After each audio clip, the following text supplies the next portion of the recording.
2023 is expected to be a big year for the San Diego Padres, who are coming off an NLCS appearance and will see the return of Fernando Tatis Jr. in the lineup. The pressure is on to win or at least make a World Series because after this season, this team might look completely different. Before we get into today's video, if you're looking to join a free baseball group chat, click the link down below in the description and join the chat on Chalkboard HQ. Let's get into the video. It's August 29, 2020. The San Diego Padres are 20-15, second in the NL West, and in a great position to make the playoffs for the first time since 2006. In a 3-day span, GM AJ Preller made 6 separate trades to help upgrade the team and end their playoff drought, and it worked. San Diego went on to finish the season 37-23 and made the playoffs, but ended up getting swept by the Dodgers in the NLDS. Following their first playoff appearance in 14 years, Preller and company continued their aggressive ways by acquiring former Cy Young winner Blake Snell, 2020 Cy Young Award runner-up Darvish, and Joe Musgrove all during the 2020 offseason. At first, it looked like all the moves paid off, as San Diego started the 2021 season 53-40, but post All-Star break, it all fell apart, and the club went 26-43 and ended the year with a losing record. Looking to forget about the disappointing year, San Diego was active once again during the offseason, acquiring Taylor Rogers, Sean Manaea, Jorge Alfaro, and Luke Voit, but all those moves were overshadowed in months to come. The Padres got off to a hot start in 2022 and never looked back. By the start of August, the team was 15 games over 500, and if you thought the 2020 trade deadline was crazy for San Diego, Preller outdid himself in 2022.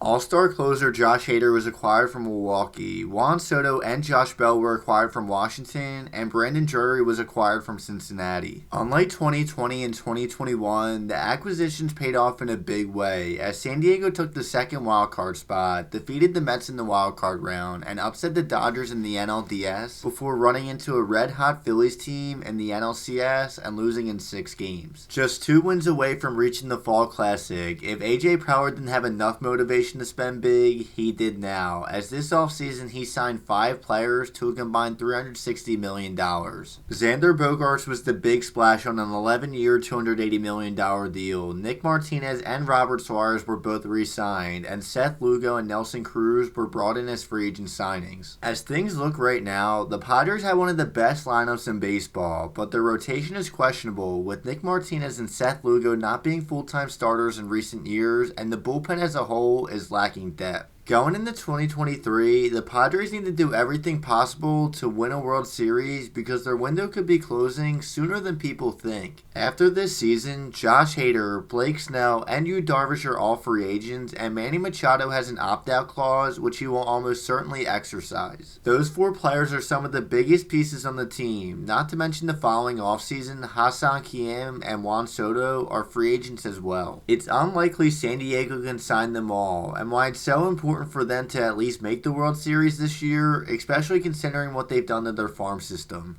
When San Diego started to become a playoff contender in 2020, they had one of the best minor league systems in all of baseball, but 3 years later, after tons and tons of trades, they had one of the worst. It's one thing to ruin your farm system and win a World Series, but it's another to blow it up, to not even win or make a Fall Classic. Boston went through this with GM Dave Dombrowski, a similar-minded and aggressive GM like AJ Preller. Dombrowski was hired by Boston in 2015 and given the green light to do anything possible to win a World Series. In 2015, Boston ranked as the second best farm system in baseball, and 3 years later they had a bottom 3 farm system, the highest payroll for the second consecutive year, but the prospects they flipped and the money they spent resulted in a World Series championship in 2018. Over the years, Preller's had one job, to construct a World Series team, and despite ownership showing a willingness to spend money and trade prospects, it hasn't panned out just yet. 2023 could be their best chance to do so. This is by far the most talented team in Padres franchise history, but with the future full of question marks, this is why they are under the most pressure to win it all of any MLB team in 2023.